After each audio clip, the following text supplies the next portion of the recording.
Hello and welcome to Tools in the Shed, a podcast powered by CarsGuide, ready to rip into car stuff that's caught our eye this week. I'm CarsGuide Deputy Editor James, and with me are Senior Journalist Richard. Aloha. And Managing Editor, Head of Video, Matt. Hello. This week we're discussing the Subaru WRX that everyone loves to love. That's right, the 2022 WRX STI. We'll look at 3 entries to the CarsGuide garage from the past week, and we'll catch up with the world's second richest person. Yep, Bezos has knocked the deal leader off in this week's MuskWatch. Remember, you can jump ahead courtesy of the time codes in the notes below, and you can click on the chapter markers in the timeline. So let's go. And first of all, it's a story that our own Chesto authored during the week. The new WRX targets world's most powerful 4-cylinder engine. Subaru's 295 kilowatt monster just 12 months away. Oh, man. So I suppose it's just Subaru is continuing on with WRX and an STI version. And the reports Chesto has gotten onto say that they're aiming for 295 kilowatts in a 2.4 litre 4-cylinder engine. Now, bear in mind, that is close to 400 horsepower. And in terms of targets the world's most powerful 4-cylinder, it's not necessarily the case that they want to have that. They want to target Mercedes-AMG's engine, which is up at 310 kilowatts for a 2-litre turbo engine. No. That's 415 horsepower, and it makes 500 newton meters. So we're getting into an amazing 4-cylinder arms race in the all-wheel drive, hot hatch sedan type world, which I think is kind of amazing. What do you guys think? It's not an arms race. No. See, Subaru thinks it's an arms race. But Okay. see, Subaru's kind of like the American soldier that's still hiding in the jungle thinking that World War II is still going on. See, ever since the Lancer Evo departed, for some reason, the Subaru still thinks it's got a fight to fight. There's no chance it's going to take on the A45. Not in a blue moon. I'm just thinking of that person in the jungle. He's a very old man now. Yes, very old. Still operating under that impression. But still focused. And that's exactly, and that is Subaru. They're still in the jungle thinking that there's a Lancer Evo out there, and it's not. You can come out now. The war's over. Subaru, That's an cut it interesting out. point. Yeah. Campbell? I think, Richard, you are partially correct. I think that there's still something to be said for brands pursuing the ultimate in their own engineering self and, you know, pushing the limits of what a boxer engine is capable of, a 2.4 litre 4-cylinder engine. Yeah, you're right, JC. The 2 litre in the Merc is a smaller capacity and offers insane outputs. And no one, I mean, I think Mercedes thinks that they have to better themselves every single time they do something new. You know, good on them for that. At the expense of what? You know, could it be longevity, durability? Who knows? But I sometimes think that crackles and pops out of the exhaust pipe could be a cylinder, like a piston, punching its way through the block. Thankfully, well, it doesn't seem that there's been any such issues. But yeah, I think the interesting thing about this is there's still going to be 2 versions of WRX and then the step up to STI. So you've got the traditional WRX, which will still be a very fast and, you know, hopefully very fun car. Based on everything we've learned about this new platform with Subaru, the new global platform, the cars drive really well. They might not be the most engaging cars to drive, and hopefully they have some tricks up their sleeve to tune some more fun into the drive experience. Right. But I was part of the Subaru Outback press event this week, and they let slip a couple of things about new WRX and STI. Firstly, new WRX, we know it's coming in 2021, so this year.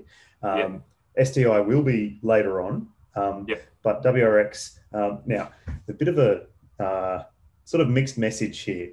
Whisper so they don't hear. It will stick to the core of Subaru DNA, right? This new WRX, but expect the unexpected. Oh, what does that mean? What? So we need a pair of gene shears or something to rearrange the DNA. It's going Stick to the core. Stick to the core. What the heck does that mean? I mean, I think it means non-linear throttle response. I think it means you just get a big whoosh of turbo. The whoosh bang. The whoosh bang. Yeah. Does it mean, is the unexpected that they won't use a CVT in the future? Well, interesting you mentioned that because So I'd like to have you guys have a guess about what the take-up of CVTs in WRXs is. Any percentage? Have a guess. The take-up of CVT in any WRX? Like, is a I'd percentage? Say 80-20. 80 manual, 20% CVT. I was going to say 15% auto, like CVT. Okay. Mine's prepare to be blown. It's about 70% automatic in the current generation. No. Is it really? Yeah. Oh, that's so disappointing. I didn't realize there were that many idiots. Right. So, okay. This is the thing. They have suggested, the Subaru Australia team have told me that the automatic take-up has been much higher than they expected. You know, it's a CVT automatic and a WRX. Those worlds do not gel in my mind. No. But they've said that it's gone beyond their expectations. It's been the best-selling generation of WRX ever. And it's attracted new people to the brand because they might not have otherwise considered a WRX if it was manual only. That's so interesting because, you know, one of the things a WRX STI would have over an AMG 45S, you know, for example, is the opportunity to have a manual gearbox instead of an auto transmission or, you know, of whatever stripe. Yep. But that's really surprising. And I think that's such a low ratio. That's the different tiers of WRX and STI. The STI is that hardcore purchaser. They will, according to Chesto's report, the STI will remain manual only. So there won't be a CVT there, which is, I mean, thank you. It's one of those things that, you know, there's customer demand for automatics in performance cars, and because people want to be able to just plant their foot and zoom, and that's what these sorts of cars allow them. Are we seeing, is this a wider problem in that people don't know how to drive? I had exactly the same thought, Richard. I reckon you're possibly onto something there. That we're seeing a generation of drivers wash through that aren't comfortable with driving a manual car. Because in my mind, not being able to drive a manual is like not being able to write with a pen. Do you know what I mean? Right. Like, sure, we all write on keyboards now, but, you know, you've got to learn to write with a pen first. Right? Got you. That's a really good analogy. Yes. I mean, there's a lot of joy in driving with a manual gearbox. Yep. There can be with a really great dual clutch. I like it with the paddles on the wheel and you're really having a bit of a go. Yeah. And it complements what you're doing. There's good things to be said about both options, but I agree with you, Richard. I'm for save the manuals. You know, I've been a subscriber to Current Drivers campaign in the US that they've been running for yonks, which is all about save the manuals. I think there's a lot to be said for them. It's so much more engaging, especially with a performance car. I mean, I totally get it if you're driving a Subaru Brumby, and, you know, I've driven Subaru Brumbies before, like the one behind you, Matt Campbell, with a manual, and in, you know, traffic in the CBD, it's not fun. But when you're in a WRX STI and you've got a manual, it just makes the experience, or even just a regular WRX, it just makes the experience so much more engaging and fun. Actually, the manuals in those older Subarus, like the Brumby and the Leone and ones of that era, I want to say 70s, maybe, late 70s, they were so mechanical. There was no kind of refinement at all. No. You could feel the gears meshing through your hand. It was really quite physical. And there's a lot to be said for that too, you know. And I was a WRX owner once upon a time. I owned a 98 model hatch, the wagon style hatch. And I love that car. Really cool body shape. Love that car so much. And the manual shift was, you know, combined with the turbo lag and the whoosh effect and the big exhaust they put on it and the cold air intake and all that sort of stuff. All legal, of course. Yeah. And you wrapped it fluorescent orange. No. It was reddish blue. It was quite a rare color. Okay. Reddish blue. Yeah. But anyway, I think people like me are of a certain age where they owned one of those cars in their, say, early 20s. I'm now in my mid-30s, and I'm looking for, maybe a wagon or maybe an SUV that lives up to that WRX-ness. And I guess that for a lot of people, that before was Forester GT or Forester XT. But they've told us now that they have no interest in offering a turbocharged version of the Forester, but they are looking at a turbo version of the Outback, which they see as a better fit. Now, for me, I think they've got it the wrong way around. Totally. Yeah, I think so too. You'd bring the XV into that picture as well, and maybe do something with it. I pitched to them. This was years ago. Like when the first generation. Did you wear a suit? Did you go in with it? Did you have like big slides? And it was like Shark Tank. It was really quite they told me to get out. But when the first generation XV arrived at the Australian launch, I was talking to the product people. I'm saying, you guys, are you pushing for a WRXV? Because that's where the market will move. The performance SUV is where the market's going to go. Now we're seeing it happening. It's maybe not. Maybe I was a few years ahead of the times. No, you always are, though. You are. That's right. You should see the fashions that I rock when I'm not wearing the CarsGuide gear. You're into the raver style trousers, aren't you? Yes. Yeah, I've got so many pockets. Just break out the glow stick now. Yes. But I wonder whether you guys feel the same way about, is Outback the wrong thing to have a turbo, and Forester should be the car they're focusing on with that? I reckon just gut reaction to that. I reckon Outback is not the right option. No. But something like an XV with more of a performance focus would serve them pretty well. Absolutely. The Outback is the hearse of Subarus. Like it's a, I know that sounds pretty morbid, but it is. It's big and long, and it's kind of just, for carrying stuff. But then by the same token, what do we know? We thought everyone was buying manual WRXs. Oh, we don't know anything. No. Yeah. All right. Very interesting. So I suppose at the least we can say that it looks like the WRX, which we're expecting this year, will have that 2.4 litre engine, but the STI will dial it up to 10 and 11 in 2022 probably. And it'll be manual. I presume there'll be a choice of manual and CVT again in the WRX. Yes. But we might be seeing a generation of non-manual drivers purely because there are so few manual cars available. And even in the used car market, the autos are just washing through and getting rid of a lot of manuals. It's kind of sad.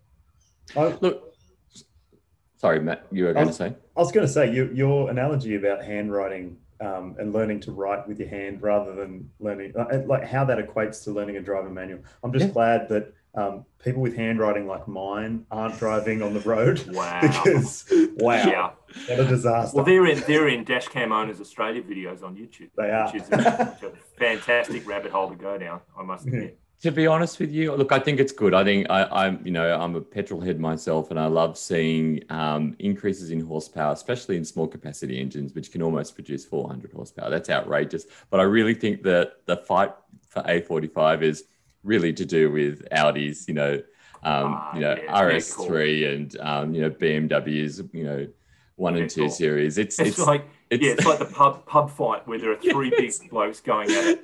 Hammer and tongs over there, and you're like, come on, I'll have you. Yeah, exactly right. It's the pub fight with Conor McGregor and Caleb, that guy. Nuremberg, I've forgotten his last name. And then you've got the local who walks into the Dungog RSL and goes, I'll take you on. And it's you might be big in Dungog, but maybe not on a world scale. Better known as Bogan Jesus. Oh, man. Yes. Come on, everyone. Yes. Can we get a T-shirt that says I'm big in Dungog? I'm big in Dungog. No, look, fabulous Dougie Walters, walks on water, great Australian all-round cricket player, comes from Dungog. Yes. Good town. Shout out to Doug. What a great bloke. Anyway, how did we get to Doug Walters from Subaru WRX STIs? Anyway, that's where we'll leave it. But thank you very much for that discussion. It'd be great to hear what people make of all of that, whether the WRX and the high-performance version is still in your kind of orbit, whether it's something you aspire to or despise. Let us know what you think. That'd be fantastic. But we'll move to our garage, and Richard Yes. I'd like to start with you, please. And Yes. you've been driving a Hyundai. That's and right. You've been at the more affordable end of things. Can you let us know what you've been driving, please? Oh, yeah. Look, I've been driving a lot of Hyundais lately, but it's been quite a long time. It's probably been about a year since I've driven an i30. So, and that's because the world's gone SUV crazy. Yep. So we've had the Hyundai Kona, and we've had Santa Fe's, and we've had, Palisades and everything else. Yep. Everything else. And it's getting back into just a base grade. It's an entry-level Hyundai i30 reminded me of how good cars were. And I mean cars as opposed to SUVs. I've really only driven it for a day or so, but the handling and the performance of the on-road performance of a hatch is so different to a hatch which has been converted into an SUV, and I've really, really missed it. This entry grade, so they've taken out the old entry grade and they've shuffled the line down a bit, so the new entry grade gets stuff like alloy wheels. I actually thought that they gave me the wrong car when I picked it up yesterday, because I'm looking at the wheels going, this is the base spec. So you get inside, and it is a little bit base specy inside as well, but there's soft touch surfaces on the elbow pads, which is good. Hyundai and Kia are both quite notorious for entry grades being quite hard plastics on the inside. And the Seltos, the Kia Seltos, for instance, wears your elbows out. I hate sore elbow syndrome. I absolutely hate that. Well, the entry grade, SES, it's a genuine disease. Disorder. That's right. No SES in the entry grade i30. It's got padded elbow rests. It's pretty well appointed. But yeah, I've just got to say, driving it around for the last 24 hours, it's been a bit of a refresher course in what it's like not to drive a car that's on stilts. So I'm going to spend the next week with that. I'm writing the new range review because it's an updated range. It's got a new look. And that'll be coming out next week. So look forward to that. Where do you stand, Richard, on the Hyundai versus Kia kind of design thing? I mean, obviously they're under the one roof and they're both heading in pretty distinctive directions in terms of the way they look. Where do you put the i30 in the scheme of things? I think Kia's actually got the edge over Hyundai in terms of the design stakes at the moment. I think the Kia Sorento is a really, really good looking thing. And I think Hyundai seem to be trying to mix things up a little bit. We're seeing grills which are different across the entire family. And that's kind of a departure from like traditional auto manufacturers who try to keep the same family face. So we're seeing, Palisades with different looks to, Santa Fe's to i30s. I'm not really sold on, and you'll see it if you're watching on YouTube, the i30 that I'm driving at the moment, the new face of the i30. I don't know. Let us know what you think. Cool. But yeah, I think Kia's got the edge at the moment. So yeah, I totally agree. Even the Carnival. Shout out to Justin. Agree. Now, thank you very much, Richard. Thank you. Matt, we'll move to you and a completely different style of vehicle, which I happen to have a soft spot for. Tell us all about it, please. Volkswagen Transporter. So there's a lot to the Transporter. If you're unaware, it's a commercial van, but it spins off in a few different derivatives. You can get it as a two-seat van, or as a five-seat crew van, or as a three-seat single cab chassis ute, or as a six-seat dual cab chassis ute. And then they spin it off into people mover derivatives as well. So there's the multivan. There's also a Caravelle, which is a 9-seater. So there's multiple ways that you can basically get your transport. It's that one, Matt, that you mentioned. I think it was the crew cab chassis with the tray on the back. That's the one that will be at the Shannon's auctions in 35 years, where people will be going nuts to get it. Yes. I did drive one of the crew cab chassis versions with 500 kilos in the back, and they come standard with a really clever tray, the cab chassis models, with the proper flip down sides. The back sort of tailgate has a step on it as well, so a flip down step, so you can get in and out a bit easier. And they're really high quality feeling trays. the one I drove was the TDI 450 4Motion with a 7-speed DSG. Wow. So it's all-wheel drive with 450 Newton meters and a dual clutch. So it's basically a performance car. But it's just the most practical performance car you can buy. But I imagine the gearing and where you start to get your torque means that it would be very handy in terms of with that load on board. How did it go? Oh, extreme! Like it didn't even feel it. 500 kilos was like whatever. And I think that's one of the things that I've found myself thinking more and more with Volkswagen, and most dual clutch applications in that sense is that they work best when they're diesel. They work best when they're commercial vehicle focused, because they seem to have this gearing and management of traction that just sort of allows you to get away from a line quickly and without much fuss. Whereas in some of the small capacity petrol engines with dual clutch transmissions, you sort of find yourself having that moment of the engine start, stop, the turbo lag, the transmission figuring out what happens next, and then you go. Whereas in these sorts of diesel applications, it's much more, I guess, user friendly. And so there are a few different powertrains available, all diesel. So there's a TDI 250, which is an 81 kilowatt 2-litre engine with a 5-speed manual. Wow. Only a 5-speed Actually, manual. maybe that's the one that'll be in the classic car. Not many people are going to buy that one. No. And that's the other thing. Like there's a TDI 340 above that, which is a single turbo diesel 2-litre as well, with 110 kilowatts and 340 Newton meters.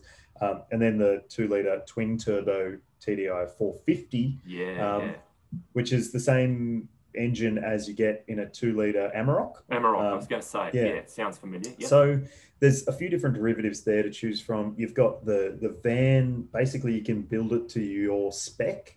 So you get like, if you buy a TDI 340, you can have it as manual or auto. You can choose whether you want lining in the back of it, whether you want a bulkhead, whether you want doors on both sides or just the curb side, whether you want barn doors, what about roof, thick pile carpet and a heart-shaped divider, and a mirror ball in the back. You might have to go to a different place, maybe in Western Sydney, to get sorted out. To that. Specialise in that. Yeah. I went to the last when the that generation before came out. I went to that launch, Matt, and I've got to say it's one of the most difficult reviews to write because there's so many variants. Oh my goodness! Wow. And that's the thing. Like you can essentially take, say, a $45,000 van and spec it as such, because there's so much choice and optionability. You can spec it up to about $75,000 or $80,000 if that's what you want to do. And that's, I guess, one of the strengths of the Transporter is that you can build it to suit your needs. Right. Whereas some of the other vans out there are a bit more, this is what you get, for example, the Toyota Hiace, you still can't get that. It might be the best-selling van in the country, but you still can't get it with barn doors at the back, which rules it out for a lot of people who like to fork load loads into the back with a forklift, because you can't get underneath it. So, it's an interesting van, a complex range, as you say, Richard. But with the review, if it's not live already, it'll be live very soon. So keep an eye out. It's interesting too, isn't it? As a commercial, if you're a business and you're running a particular vehicle and you're sending a message with the vehicle that you've bought, you've signed, written your van or whatever it is, I always think a Volkswagen Transporter is such a great choice because it's saying we're quality, but we're not up ourselves. I think that's possibly why X-Class Merc didn't fire. Yes. Because you're sending a message that, we're doing too well here. Well, that's it. You don't want to send that message. If you're a florist and you turn up in a V-Class Mercedes-Benz, it's like, well, hang on, you're charging me a bit much for your petunias. Right. You know what I mean? That's why this bunch of roses is $170. That's right. But if you turn up in a Volkswagen, van, it's like, look, he's doing well enough to be able to afford that. But at the same time, obviously making a good deal for me that he can't afford Benz. I think it's the perfect choice from a brand kind of positioning point of view. I think from a family perspective as well, we had one, a year or so back. And look, I really think vans are for, people who are who aren't in denial. There are some families who are trying to squeeze themselves into SUVs. that are so-called 7-seat SUVs, which is a 5 with 2 extra little spots you can squish kids into. But a van is, it's really what you need. You're embracing it. You're embracing it. There was one rainy day where we went on a picnic and we couldn't even get out of the van. So we just had the picnic in the van. You could swivel the seats around and just have it in there. And, I think for a family with 3 kids or 4 kids, it's your only choice. I've done exactly the same thing because all I can think of is flaky puff pastry because we were eating lunch inside the van. I think I'm going to have to vacuum this out afterwards. But you're right. It's very livable in that sense. Yes. Yeah. And multivan, so that's the people mover derivative. There's a bunch of new different specs of multivan, including a couple called the Cruise grade, which have, and they've gone with a much more, I guess, eye-catching color combination and a few different options there. And we will have a family review of that van coming up in a couple of weeks' time by Nadal. So keep an eye out for that. And we've also got Crafty doing the California, which is the camper van version of these new vans. I was going to say Crafty in his boardies and a singlet with the. I've seen it. You've got to see it to believe it. Any news on Combi? I know they keep rolling that name out, but are we ever going to see a real Combi? So they have used like a modern day Combi as their theme for this new or T6.1 generation of the multivan. And I think maybe the real moment will be when the T7 Transporter arrives, which will have, it'll be in a couple of years probably for us. It'll have electrification as a key pillar to it. And I think that's where we'll see maybe, they call it Bully in Germany or Combi. So we might see a bit more retro marketing around that. And I don't know. Those Bully concepts, I think there's been 2 of them. Yeah. They both look fantastic and everybody gets fired up and there's a lot of buzz about it and then it hasn't seemed to go anywhere. No, it's worse than a Subaru Comgen of a car that's going to be coming out that doesn't. I think we saw 2013, we saw or it might have been, around about then we saw the Bully concept come out. It was like a, red and white one and that was supposed to be all electric and that didn't really happen beyond the motor show. And we've seen more and, other examples of that over the years, but nothing on our roads. And they need to get to it because, the original owners of the Combis might not be around that much longer, Matt, maybe you could dust off your Subaru presentation and just book an appointment with Volkswagen and get cracking on it. I think. With your easel, with your big carts. Yep. This is you. This is where you want to be. Yes. Okay.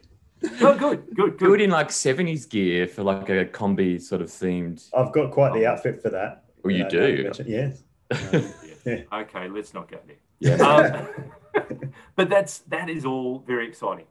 Looking forward to maybe having a steer of one of those in coming weeks and months, but that's very exciting. I'll just finish things off. I had the opportunity to drive the Mercedes-AMG E63S, which is an update, really. It's the 4-litre twin-turbo V8. That stays the same. 450 kilowatts, which is just a lazy 612 horsepower. It's 850 newton meters between 25 and 4,500. So just this beautifully thick, broad band of mega torque. 9-speed auto, which helps keep you in that zone as well. All-wheel drive, of course, 4MATIC Plus, and it's about 250k. So it's competing with things like an RS7 Audi Sportback, a BMW M5 Competition, and although it's a little dearer, a Porsche Panamera GTS.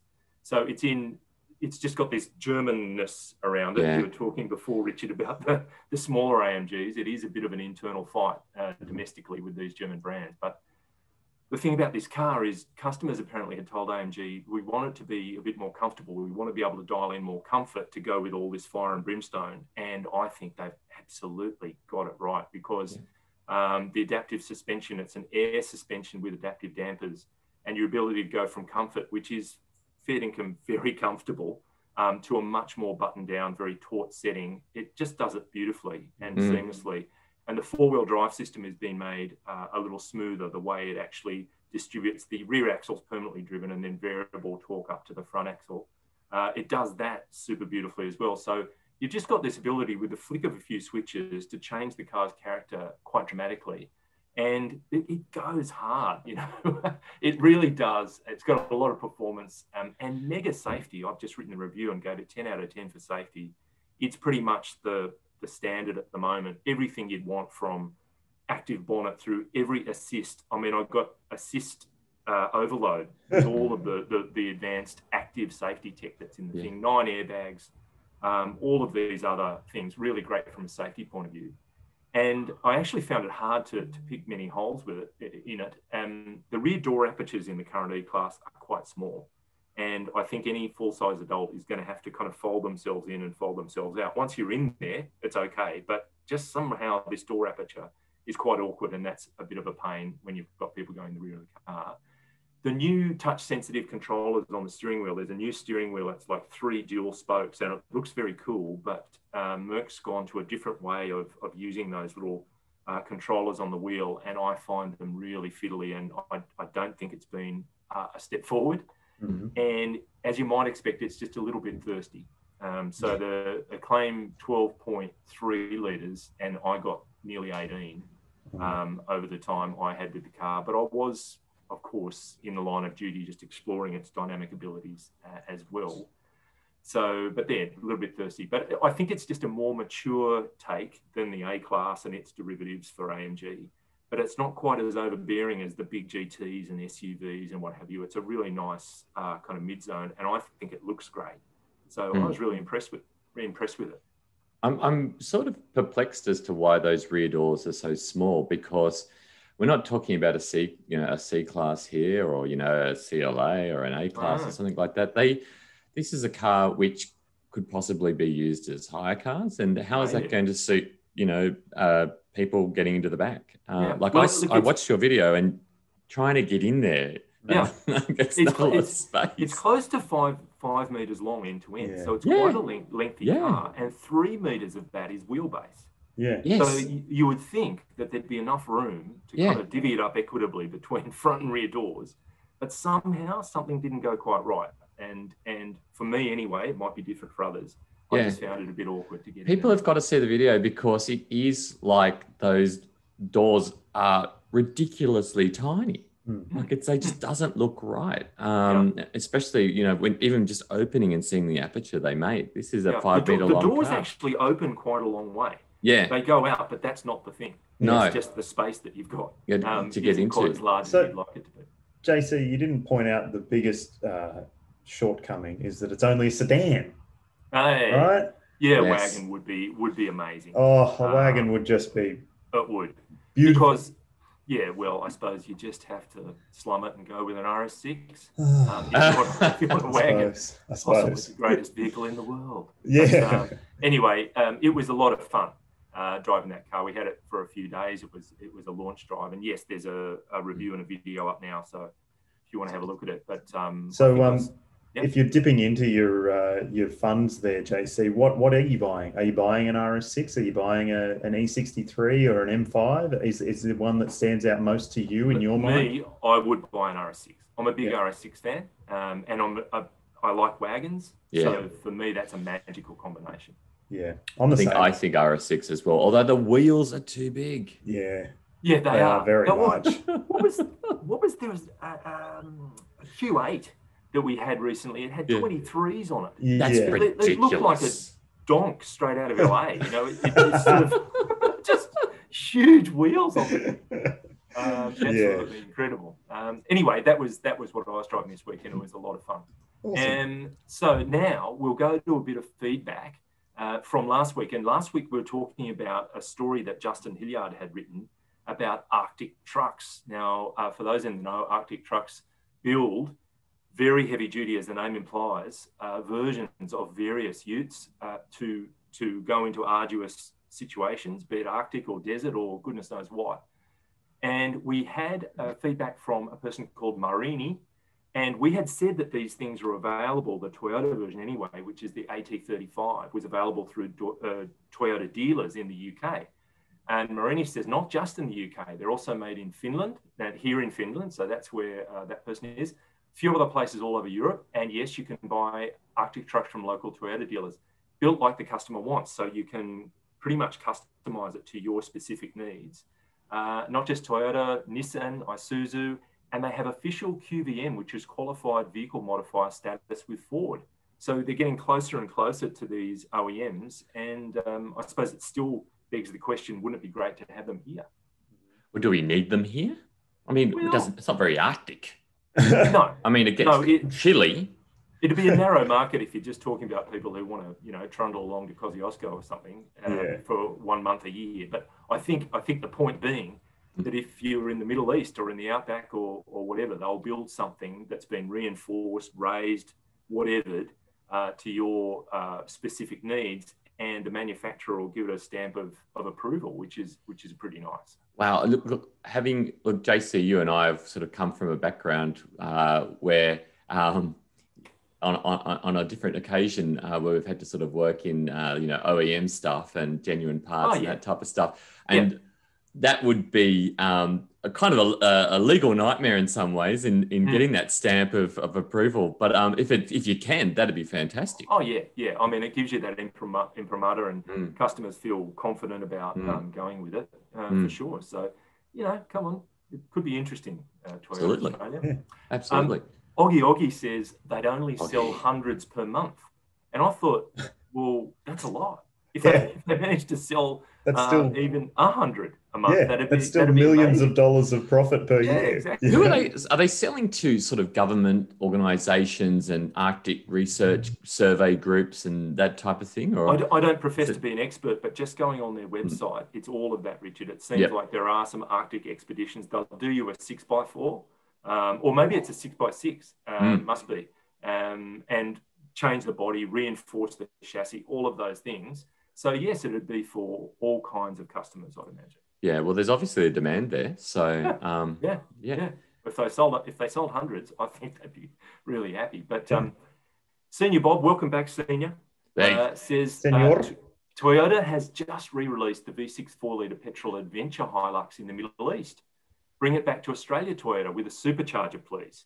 He says, or an LS7 or an LSA, even better. Lol.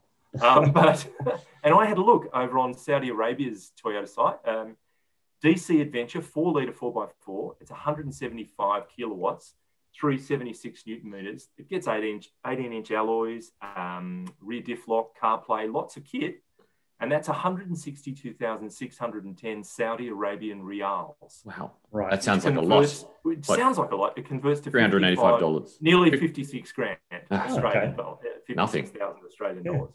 So it's there, and Senior Bob wants it with a supercharger. So fair enough. And he also chimed in with, why would Ford put a V8 in the 21 Ranger? It's not like a V8 Ram sells here. Oh, hang on. Do it, Ford, all caps. Do it, Ford. So Senior Bob made I love Senior Bob. Plain. Andrew D says, I think you guys need to go back to the future and check out Marty McFly's Toyota 4Runner. Hilux, I think it was actually an SR. His rig is so far ahead of its time, pun intended. Check it out. But then he says, as far as Ford Ranger Raptor in particular is concerned, how good would the Barra Turbo be in it? Take a look at the YouTuber from Queensland, where he and his mates have swapped out the Toyota engine in Land Cruisers with a Barra Turbo. And look, thank you, Andrew, because I went down this rabbit hole on YouTube where I found actually a guy in Melbourne who's put a Barra swap into a FJ45 body mounted on an 80 series chassis, and he's got a Ford Barra engine in it. And he works for a major OEM down in Melbourne. He is an engineer, and he's doing it properly, and it's fantastic. I was going to say, that sounds like a Franken Barra, but it's actually, if it's engineered, it's awesome. So we'll have a bit of footage of that for people watching on YouTube. He so far is doing a very good job. But TGV, the very fast train, chimed in with, Ranger with a 6 turbo 4-litre petrol. Would have been easier to just give the Falcon Ute the all-wheel drive running gear from the Territory, combined with a rear diff lock. Shame Ford Australia never entertained that idea. That could have saved a few things for Ford Australia. It put me in mind of that XY Falcon 4x4 that was the tail end of that XY model. In fact, overlapped with the XA. That strangely raised. We'll have a picture up again for people on YouTube. But And it would have been an interesting car. And Ford Australia dabbled in the rugged terrain vehicle, the RTV version of the Falcon Ute, which was still rear-wheel drive but had the diff lock, and it was well received and is still a pretty desirable Ute for a lot of people out there. And I think maybe if they'd done the Holden Crewman, but as a later version in a Ford body, could have been something. I suppose it's not to denigrate anybody's point of view, but it's very easy in retrospect, isn't it, to think what might have been a good move. But if you'd known what was coming, you probably would have gone roll the dice and give something a try, rather than trying to shore up what was happening already. You'd be a little more, pardon the pun, adventurous. Well, it's WRXV after all. There it is. There it is. A perfect example. Subaru lost a big chance there. Yep. Amon Nixon made his thoughts plain. All caps, do a review of the 2021 Toyota Prado GX. Wow, that's specific. So we're understanding orders. I know, and I had a look. I know last year, I think, Matt, you did a GX Prado, but that was a 2020. Anyway, look, all we can do is take Amon's thoughts on board. Thanks, Amon. Thank you, Amon. Thanks, Amon. If there's one available. Let's do it. FBG, then it's capital K OUT. So FBG. Friend. I'm possibly missing something semi-obscene there, but anyway. He says, Crafty's got to be my favourite 4x4 journo. Bloke's seen it all twice and tells it straight. He's like a 4B Yoda.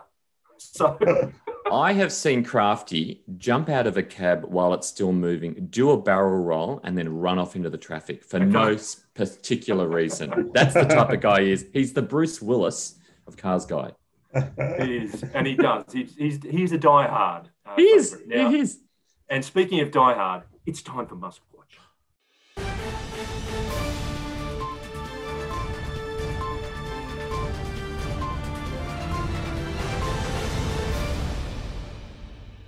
Righto. So first up, people who were with us last week will realise or remember that Tesla, with the imprimatur of their chief executive, had bought $1.5 billion worth of Bitcoin.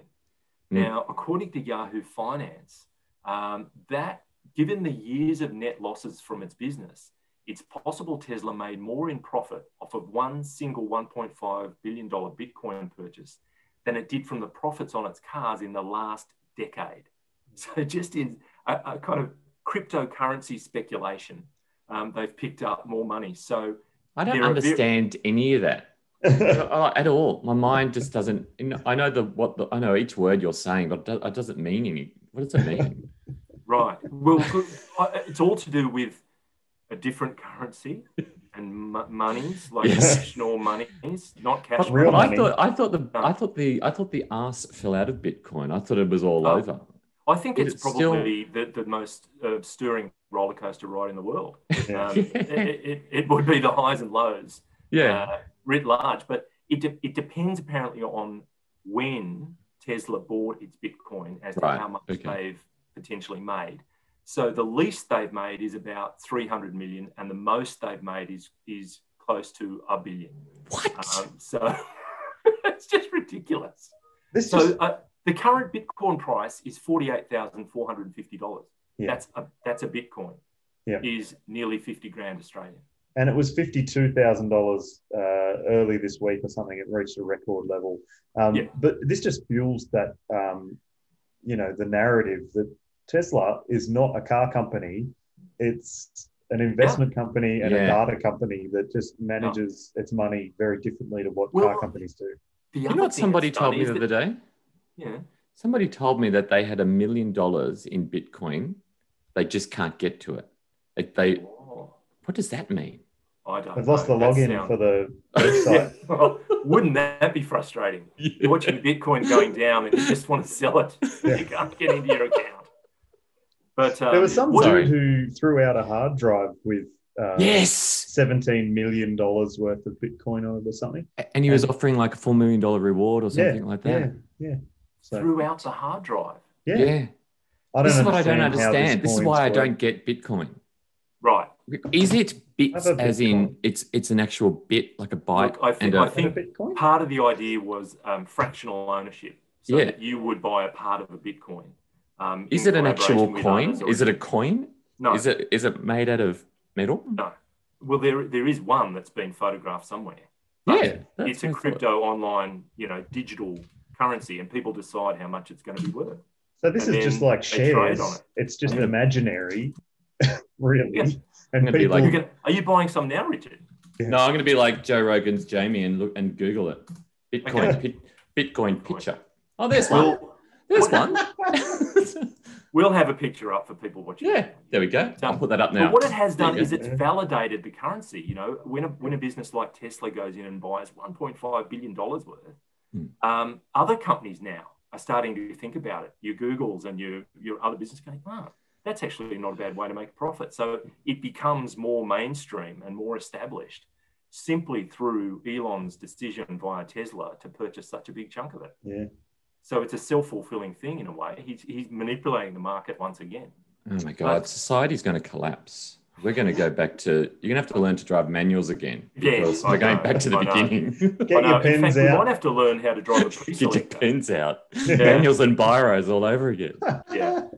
No, we'll have our feet through the floor like Fred Flintstone. Yeah. Wilma! But he did through the week on where else but Twitter post a meme that I have to admit, I put my hand up. I did laugh absolutely when I saw it. It's a woman in a hospital bed looking deathly ill, and a man at the other end, with his hand over his mouth, and the caption says, "Kevin, I'm dying. Please stop beatboxing." And I thought that was fun. Now, Yes, I saw that too, and I laughed as well. Now, so King Coin says, Doge is dying. Stop buying. Okay, got it. Like anything that Elon says is some kind of veiled instruction as to what to do in terms of your investments. Vendetta proved that it's actually an old meme by posting up a manga version of exactly the same thing. And Colab said, "This you," and it was Elon in March 19, 2020, based on current trends, probably close to 0 new cases in US too by end of April. So people were taking offense that he was making a joke about someone that's ill and dying in bed because of the tragic state of affairs in terms of coronavirus in America. It made me sit up straight and think, anyway, like I said, I did laugh. But then Madissa Kazmi said, "Keep it up with your lame jokes as losing your credibility via coins."